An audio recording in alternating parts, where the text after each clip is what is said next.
Hi friend, this is Sahid Shahbaz और आप देख रहे हैं मेरा यूट्यूब चैनल शहबाज एजुकेटर्स।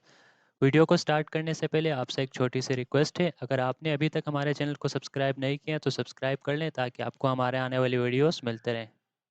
तो हम क्लास 9 फिज़िक्स को डिस्कस कर रहे थे और उसमें हमने 4 चैप्टर कंप्लीट कर दिए थे। आज हम 5 चैप्टर को छोड़कर हम पहले चैप्टर नंबर 6 को डिस्कस करेंगे, फिर उसके बाद दोबारा हम 5 को डिस्कस करेंगे। तो आज हम डिस्कस करेंगे चैप्टर नंबर 6, मतलब ग्रेविटेशन किसे कहेंगे, मतलब किसी भी ऑब्जेक्ट की वो प्रॉपर्टी जो दूसरे ऑब्जेक्ट को अपनी तरफ खींचे उसे हम क्या कहेंगे, ग्रेविटेशन कहेंगे। मतलब ज़मीन की आप ये कह सकते हैं, मतलब ज़मीन की वो प्रॉपर्टी जो हर ऑब्जेक्ट को क्या करती है, अपनी तरफ खींचती है, उसे हम क्या कहेंगे, ग्रेविटेशन कहेंगे। इस चैप्टर में हम देखेंगे कि न्यूटन का लॉ ऑफ ग्रेविटेशन क्या कहता है। उसके बाद हम देखेंगे मास ऑफ अर्थ क्या है। उसके बाद ग्रेविटेशन की वजह से मतलब आर्टिफिशियल सैटेलाइट्स वगैरह मतलब ज़मीन के गिर्द घूमती है, इनको हम कम्प्लीटली डिस्कस करेंगे। तो आज हम देखेंगे न्यूटन का लॉ ऑफ ग्रेविटेशन को इस लेक्चर में हम कम्प्लीटली डिस्कस करेंगे।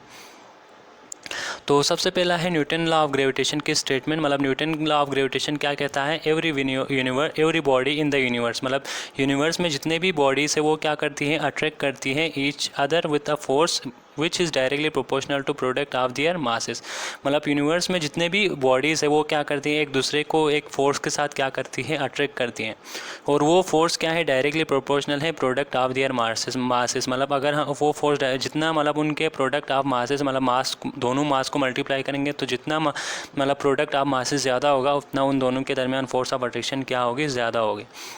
और वही फोर्स इन्वर्सली प्रोपोर्शनल है square of a distance between their centre. मतलब उन दोनों के सेंटर के दरमियान जो फासला है उसके क्या है, इन्वर्सली प्रोपोर्शनल है। मतलब इसका क्या मतलब है, मतलब यूनिवर्स में जितने भी ऑब्जेक्ट है वो एक दूसरे को एक फोर्स से अट्रैक्ट करेगी और वो फोर्स डायरेक्टली प्रोपोर्शनल है दोनों के प्रोडक्ट ऑफ मासेस के, और इन्वर्सली प्रोपोर्शनल है दोनों के सेंटर के दरमियान जो डिस्टेंस है उसके स्क्वायर के। तो हम इसकी डेरिवेशन को देखेंगे। हम कंसीडर करें मतलब दो मासेस है, एक हमने m1 का और दूसरा हमने m2। आप इस डायग्राम में देख सकते हैं, एक m1 है और दूसरा m2 है। मतलब ये दोनों क्या करें, मतलब एक दूसरे पर फोर्स लगा रहे हैं, सही है। और इन दोनों को हमने, इन दोनों के दरमियान जो सेंटर, मतलब इन दोनों के सेंटर के दरमियान जो फासला है उसको हमने क्या कर दिया, मतलब r कह दिया। अब अकॉर्डिंग टू मतलब स्टेटमेंट लॉ ऑफ ग्रेविटेशन क्या कहता था, जो फोर्स है इन दोनों के दरमियान वो डायरेक्टली प्रोपोर्शनल होते थे प्रोडक्ट ऑफ मासेस। मतलब मास 1 मल्टीप्लाइड बाई मास 2 के क्या है, डायरेक्टली प्रोपोर्शनल है। और वही फोर्स क्या होते थे, मतलब इन्वर्सली प्रोपोर्शनल होते थे square of a distance between their centre हो। यहाँ से आप देख सकते हैं मतलब इन दोनों के दरमियान जो डिस्टेंस है वो क्या है, आर है। तो मतलब फोर्स इन्वर्सली प्रोपोर्शनल है 1 मतलब आर के स्क्वायर के। तो उसी को हमने आगे लिख दिया, मतलब फोर्स क्या है, इन्वर्सली प्रोपोर्शनल है 1 डिवाइड बाई आर स्क्वायर। जब हमने जो इक्वेशन है मतलब ऊपर जो हमने पिछले पेज पे किया था उसको हमने इस इक्वेशन से कंबाइन कर दिया, तो यहाँ से क्या बन गया, force directly proportional to m1 m2 and inversely proportional to radius का स्क्वायर। जहाँ से हमने क्या किया, प्रोपोर्शनलिटी हटाया तो यहाँ से हमें क्या आ गया, एक कॉन्स्टेंट आ गया, उसको हमने जी का नाम दे दिया। और यहाँ पे जी है जो कांस्टेंट है उसे हम क्या कहेंगे, यूनिवर्सल ग्रेविटेशनल कांस्टेंट।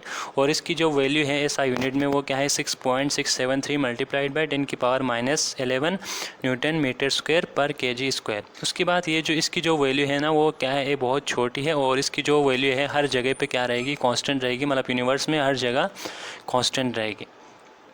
उसके बाद एक क्वेश्चन पूछा जाता है मतलब आमतौर पर कि मतलब न्यूटन ने कहा कि हर ऑब्जेक्ट दूसरे ऑब्जेक्ट को मतलब एक दूसरे से क्या करती है, मतलब अट्रैक्ट करती हैं।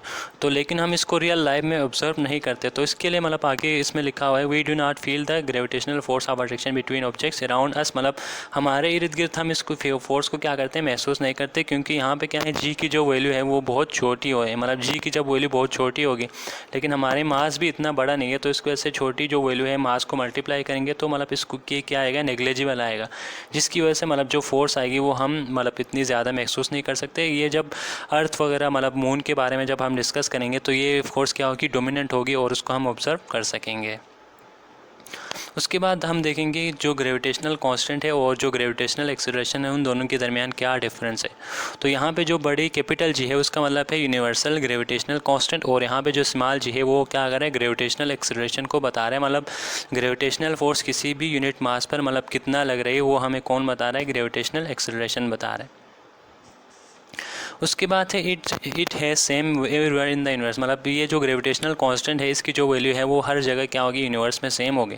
लेकिन जो ग्रेविटेशनल एक्सेलरेशन है उसकी वैल्यू मतलब डिफरेंट प्लेस पे क्या होगी, डिफरेंट होगी। मतलब ये डिपेंड करेगी मतलब कितना मतलब ज़मीन से दूर है, अगर ज़मीन है या मून है तो हर इसका क्या होगा मतलब उसकी ग्रेविटेशनल एक्सेलरेशन डिफरेंट होगी, मतलब प्लेसेस के हिसाब से हम बताएंगे।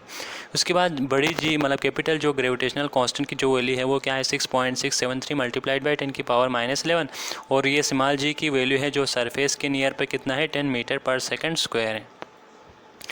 उसके बाद हम कुछ की पॉइंट्स देखेंगे, मतलब ग्रेविटेशनल, इसमें क्वेश्चन इस तरह आ सकते हैं, मतलब आपने करेक्टरिस्टिक्स बताना है ग्रेविटेशनल कांस्टेंट के, तो आप यहाँ पे ये ग्रेविटेशनल फोर्स या ग्रेविटेशनल कांस्टेंट की आपने करेक्टरिस्टिक्स बताना है, तो आप यहाँ से ये जो कुछ पॉइंट्स हैं यहाँ पे लिख सकते हैं।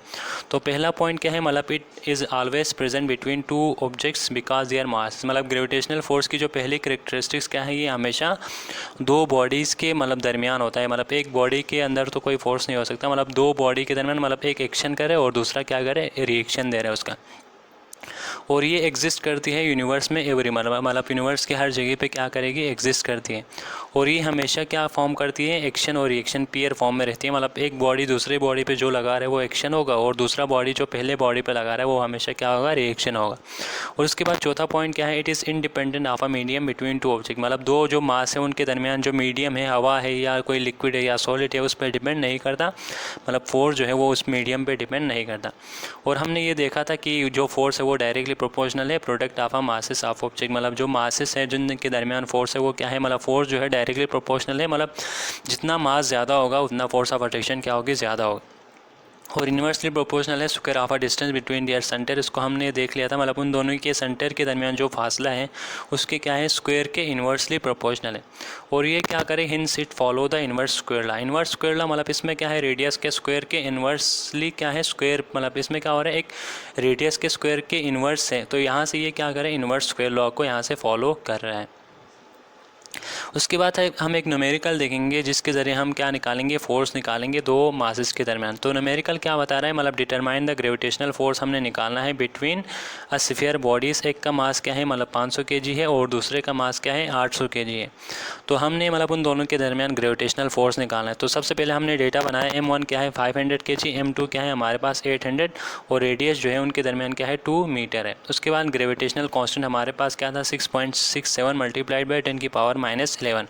तो हमने फोर्स निकालना है, force equal to G M1 M2 divide by R का स्क्वायर।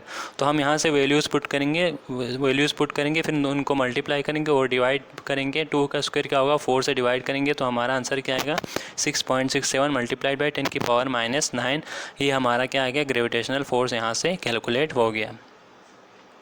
तो आज का ये हमारा एक छोटा सा लेक्चर था, उम्मीद है कि आपको समझ आ गए होंगे। अगर आपको ये वीडियो पसंद आए तो आपने हमारा चैनल को सब्सक्राइब और बेल आइकन को भी दबा देना है ताकि आपको हमारे आने वाले वीडियोस मिलते रहें। Thanks for watching.